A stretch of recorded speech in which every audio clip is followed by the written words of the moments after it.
nina neno kwa ajili ya ufunguzi wa kikao chetu. Waheshimiwa viongozi, wanachama wenzangu, vijana wenzangu, wageni waalikwa, ninawasalimia kwa heshima zote, kila mmoja kwa heshima anayostahili. Lakini vile vile niwasalimie kwa salamu zetu za chama. Peoples. Vijana, nguvu ya mabadiliko. Asanteni sana. Ndugu zangu, viongozi wenzangu, tunakutana hapa leo si kwa ajili ya kikao cha kawaida, bali kwa ajili ya historia. Historia ambayo vizazi vijavyo vitaisoma na kujiuliza, miaka ya 2025, 2026 na kwa kadri Mungu atakavyotupa uzima, sisi tuliowahi kupata dhamana ya kuwaongoza vijana kwa nafasi zetu, tuliandika historia gani? Ni muhimu sana tunapoingia kujadili mambo mahususi kwa ajili ya mustakabali wa baraza letu, mustakabali wa chama chetu, mustakabali wa taifa letu. Ni muhimu sana tukafahamu tuna wajibu wa kuilinda au kuitengeneza historia njema. Mwanafalsafa mmoja anaitwa Aristotle aliwahi kusema, justice is the bond of the man in the state. Kwa tafsiri isiyokuwa rasmi sana, alikuwa anamaanisha haki ndiyo kiungo kinachowaunganisha watu katika taifa. Na sisi ni mashuhuda, tupo kwenye taifa ambalo hicho kinachoitwa kiunganishi hakipo. Na sisi kama vijana, viongozi wa vijana ngazi ya mkoa na ngazi ya wilaya na ngazi ya majimbo tulioko hapa, tuna wajibu wa kuhakikisha hicho kiunganishi cha kuwaunganisha watu wote kwenye taifa ambacho ni haki kinakuwepo kwenye nchi yetu. Plato aliwahi kuongeza maneno haya. Aliwahi kusema, the price good men can pay for indifference to public affairs is to be ruled by evil men. Sasa tafsiri ambayo sio rasmi sana, lakini anachokimaanisha, anasema gharama ya watu wema kupuuzia mambo ya umma ni kutawaliwa na watu wabaya, kitu ambacho sisi tumekataa kuwa ni watu wema wanaopuuzia mambo ya umma. Na ndio maana leo tuko hapa ili taifa letu lisiongozwe na watu wabaya. Na kwa maana hiyo, sisi ni sehemu ya wale ambao tulichagua au tumechagua kuto kukaa kimya. Tumechagua kusimama kwa ajili ya haki, tumechagua kusimama kwa ajili ya nchi yetu. Sasa ndugu zangu, mnafahamu mazingira ya kisiasa ya chama chetu tangu mwaka jana, pamoja na ukweli wa Mungu kwamba miaka yote chama chetu kimekuwa kikiandamwa, lakini mnafahamu chama chetu kimepitia misukosuko, chama chetu kimepitia changamoto mpaka kufungiwa kufanya shughuli za kisiasa. Tukakosa fursa ya kukutana namna hii kwa kipindi chote. Safari iliyokuwa fupi ya kufikia ukombozi huenda imerefushwa kama tusipobeba na kutimiza wajibu wetu ipasavyo. Mnafahamu misukosuko hii, na uwepo wenu leo kwenye kikao cha kwanza baada ya misukosuko yote ni uthibitisho kwamba haikuwakatisha tamaa, bali imewaimarisha na mmeimarika. Na kwa maana hiyo mko na tuko tayari kwa pamoja kusonga mbele, si tu kuanzia tulipoishia, lakini kwa mwelekeo ulio bora na bora zaidi. Kwa hiyo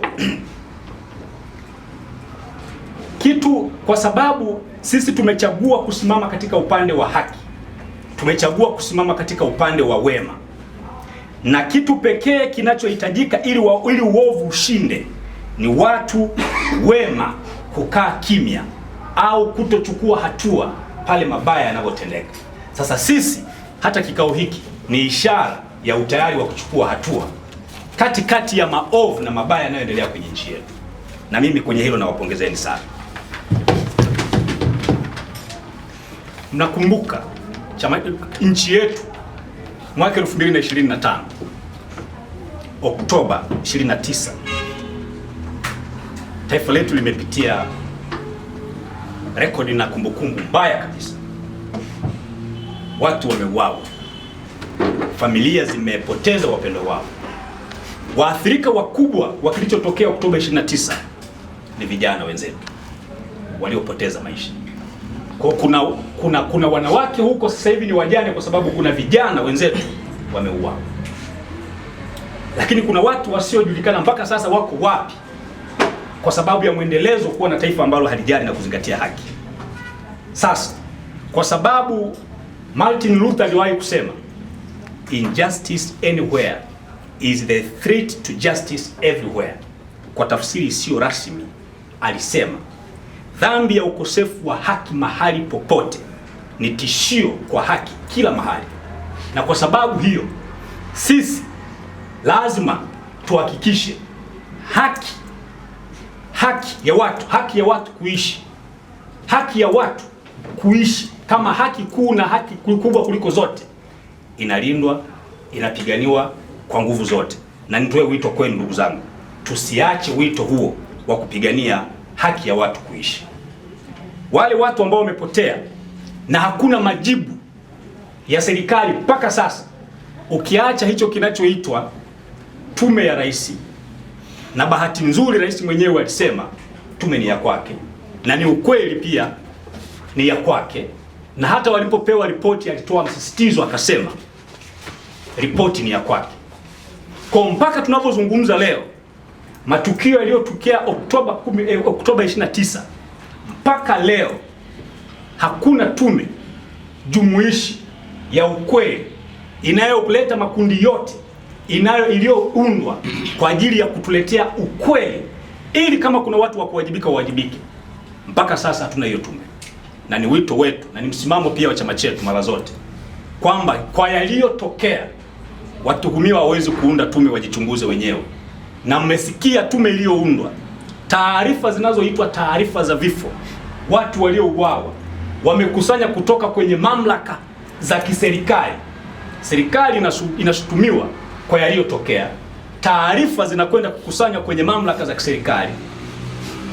Kesi ya Ngedele anapewa nyani aihukumu. Kwa vyovyote hatuwezi kutarajia kuna haki inaweza kutendeka, na ni muhimu, na tunaendelea kutoa wito kwamba ni wasaa wa kuendelea kudai tupate tume huru ya uchunguzi itakayojumuisha yenye viwango vya kimataifa, ije itupe ukweli ili haki itendeke, wanaotakiwa kuwajibishwa wawajibishwe. Nani aliyekuwa anatoa ruhusa silaha zitoke ziende barabarani kwa wananchi zikatumika kuua watu? Nani awajibishwe? Tunataka tume huru ambayo itatuletea hayo majibu. Na huu umekuwa ni msimamo wa watu wote wanaoipenda nchi yetu, wanaotakia mema nchi yetu, na sisi umekuwa ni msimamo wetu mara zote kwamba nchi ili iwe na amani, amani ijengwe katika msingi wa haki, amani ijengwe katika msingi wa uwajibikaji, amani ijengwe katika msingi wa ukweli. Amani nchi itakuwa, hauwezi ukasema watu waishi pamoja alafu kuna watu wanaonewa, kuna watu wananyanyaswa. Haiwezi kuwa sawa sawa. Na ndio kupitia kikao hichi, wajumbe, ninaomba tutafakari kwa kina, tukirejea hayo matukio, lakini tutafakari na kutazama kwa kina hitaji la Watanzania, wajibu tutakaobeba kama vijana, hitaji la kuwa na katiba mpya kwenye nchi. Sasa tubebe wajibu huo sisi kama vijana wa Mbeya, tuone tunachukua sehemu gani ya wajibu huo na tutautimizaje. Kikao hiki na kiamini tutatoka na mpango kazi utakao tuhakikishia kwamba katiba mpya inapatikana, ili kwenye nchi tuwe na mihimili inayoitwa mihimili ya dola, kuwe na serikali, kuwe na bunge na kuwe na mahakama. Vyombo vinavyoitwa mihimili isitumike kunyanyasa watu kama ambavyo leo mahakama inatumika kunyanyasa watu. Mheshimiwa Tundu Lissu, mwenyekiti wetu wa chama, yuko ndani leo, kesi haiendelee, ni uonevu, na sote tunafahamu sio mhaini. Kwa kikao hiki, pamoja wajumbe wa kikao hiki na wote ambao tumewalika, tutafakari kwa kina wito na wajibu wetu kwenye haya madai ya muda mrefu ya kudai katiba mpya, na sisi Mbeya tuonyeshe utayari wa kuiendea jamii kwenda kudai katiba mpya mpaka ipatikane. Sasa wakati nahitimisha, haitaharibiwa na wanaotenda maovu. Dunia inaweza kuharibiwa na wale wanayoona hayo maovu, lakini hawachukui wala hawafanyi chochote. Sisi vijana tubebe wajibu, kila ovu litakapoonekana tusimame kwa zamu yetu, tusimame kwa nafasi yetu, tupaze sauti, tukemee uovu, tuwakilishe wananchi ambao wamekiamini chama chetu, wametuamini sisi kuwa viongozi wao, tuweze kula. Kwa hiyo kwa lugha nyepesi nataka kusemaje? Tusimame kwa ajili ya haki katika taifa letu, katika chama chetu, kwa wananchi, lakini vile vile tusimame kwa ukweli bila hofu, lakini vile vile tuwajibike kwa matendo yetu, na vile vile tujenge Tanzania yenye usawa, Tanzania yenye haki na demokrasia ya kweli. Lakini vile vile lazima tufahamu katika kipindi cha uongozi wetu historia inatutazama. Vizazi vijavyo, watoto wetu na watoto wetu wanatutegemea, na wanategemea kuona sisi tumetimiza wajibu wetu kuachia nchi nzuri, nchi ambayo itakuwa ina haki, nchi ambayo itakuwa na usawa, nchi ambayo itakuwa na demokrasia ya kweli. Asanteni kwa kunisikiliza. Mungu ibariki Tanzania, Mungu ibariki Chadema, Mungu ibariki Bavicha. Asanteni sana. Na ambao tupo kwenye makundi ya hovyo, utaona ni wale tunashindwa kujisimamia. Jambo jingine linalotukumba sana vijana ni matumizi mabaya ya mitandao ya kijamii. Vijana tumekuwa chachu sana ya kutumia vibaya mitandao ya kijamii. Groups mbalimbali za WhatsApp, kwenye magrupu yetu, hatuoni shida kumtukana kiongozi yeyote, ili hali tunajua utaratibu na katiba yetu ya chama iko.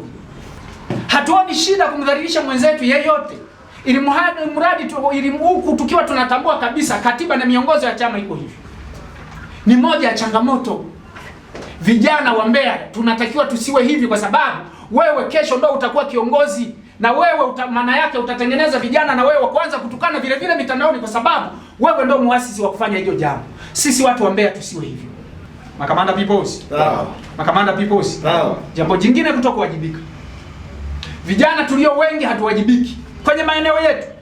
Badala yake tunalalamika tu kwamba kiongozi wa chama hafanyi kazi, katibu hafanyi kazi, lakini hatujiulizi wewe kama kijana kwenye eneo lako umefanya nini? Wewe kwenye eneo lako umefanya nini? Twendeni tukawajibike. Tukawajibike kwa kufanya vikao, tukawajibike kwa kwenda field, kila mmoja akafanya jukumu lake. Sisi vijana hatupasi kuwa watu wa kulalamika na watu wa kulia. Makamanda peoples. Makamanda peoples. Maelekezo mengi.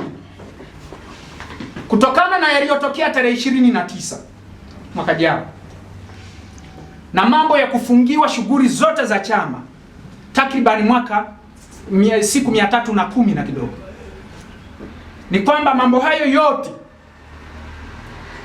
yametuongezea imani maradufu kwa wananchi wetu. Watesi wetu walipokuwa wanaamini wanatutesa, wanatufungia shughuli za chama zisiendelee, wanaamini wakimfunga Lissu akiwa gerezani shughuli za chama zitadorola, wanaamini wakifanya walioyafanya 29 Chadema itakufa, na badala yake wameiongezea imani kubwa mno kwa wananchi. Chadema hii no reform no election imetuzalishia wanachama ambao wako halali na wako hai mpaka leo, wamesimama. Makamanda peoples. Kwa tusijisikie wanyonge kwamba tulifungiwa tulifanyaje, ila ukweli ni kwamba kwenye mioyo ya watu sasa ndo tumepata wanachadema halisi ambao tuko nao hapa, kwa sababu maji na unga yamejitenga, kila kitu kimejitenga, maji na mafuta yamejitenga. Na ni kweli ilikuwa ni ngumu kusurvive kuendelea kuwa kwa Chadema kwenye mapito yale. Kwenye yale mapito ilikuwa ni ngumu wewe leo kuja umevaa sare ya chama, ukimwona mwenzio yuko hivi anastahili pongezi, huyu ni shujaa. Makamanda peoples, ninyi nyote ambao mnaendelea kuwa kwenye Chadema na mnaendelea kuwa viongozi, unaendelea kujiita mwenyekiti kwa sababu ndio ulikuwa muhanga namba moja, wewe mimi nakuita shujaa na Mungu wa mbinguni akubariki, unastahili sauti yako. Makamanda peoples. Sasa imani hiyo ambayo imekuwa kubwa kwa wananchi, lazima tuiendeleze sisi vijana, na imani hiyo itaonekana kwa kufanya kazi. Kwa hiyo twendeni kwenye maeneo yetu, kila mmoja wetu akawajibike ipasavyo. Cha kwanza BAVICHA, tukapendane na tukaheshimiane. Na waomba baraza la vijana, kapendaneni na mkafanyaje? Mkaheshimiane wenyewe. Na waombeni sana. Hakuna aliyekamilika, hata mimi sijakamilika. Twendeni tukapendane na tukaheshimiane. La pili, tukadumishe umoja na mshikamano miongoni mwetu. Na hata kwa viongozi wetu, kwa sababu kule mna viongozi wa chama wapo kule. Tukatimize wajibu wetu kama vijana. Kila mmoja akatimize wajibu wake kama kijana. Maagizo ni mengi. Mengine chama kilishatoa, na tunatambua tarehe 28 na 29 kamati kuu imekaa, watakuja na maelekezo yaliyo mengi. Yakishafika na sisi tutashusha huko. Kama vijana kayapokeeni na kayafanyieni kazi. Kwa majina naitwa Shaibu Jotamu Basuke, alimaarufu mchungaji wa Kiba, nikitokea Rungwe, mwenyekiti wa BAVICHA Rungwe.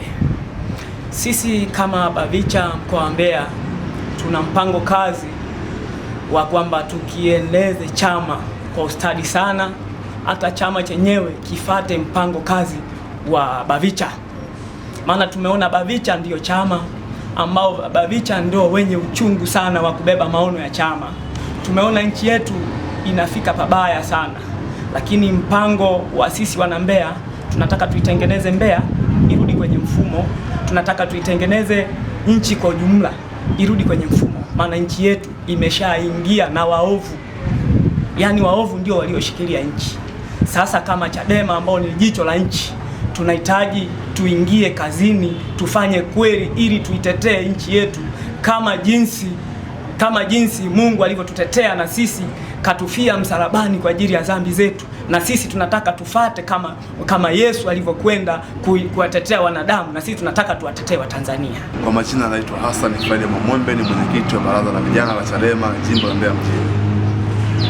Tuna kikao cha siku mbili ambacho tumeanza leo, kikao cha baraza la uongozi mkoa wa Mbeya ambao ina majimbo 7 na wilaya zake 2. Tumejifungia mahali hapa kwa ajili ya kutaka dira la vijana na dira la chama chetu jinsi tunavyoelekea mbele. Lakini pia tuna mazungumzo ya baraza, na mazungumzo ya baraza ndio mwelekeo wa chama ambao kwamba tunasubiri kwamba kama kamati kuu nao wanatoa maazimio yao kesho, sisi kama baraza la vijana tumejifungia kwa siku mbili kwa ajili ya maazimio yetu ambayo tutaenda kuyatoa juu ya chama chetu na juu ya mkoa wetu wa Mbeya. Tunakusudia hotuba ya Mheshimiwa Mwenyekiti Elisha Chonya, mwenyekiti wetu wa baraza la vijana mkoa wa Mbeya, ni kwamba ni hotuba ambayo ilikuwa inaleta dira la kikao chetu, lakini dira ya mwelekeo wa baraza, kwa sababu baraza ndio lenye nguvu ya kuweza kukimbizana na nguvu ya kuweza kupambana, kwa sababu vijana ndio tunaopata mazira magumu na ndio tunapata matatizo makubwa. Lakini kama sisi kama vijana wa Chadema tuko tayari kwa mapambano hayo muda wowote, na muda wote tutakuwa usiofaa na muda unaofaa kwa ajili ya kupambania Watanzania na wana Mbeya kwa ujumla wake.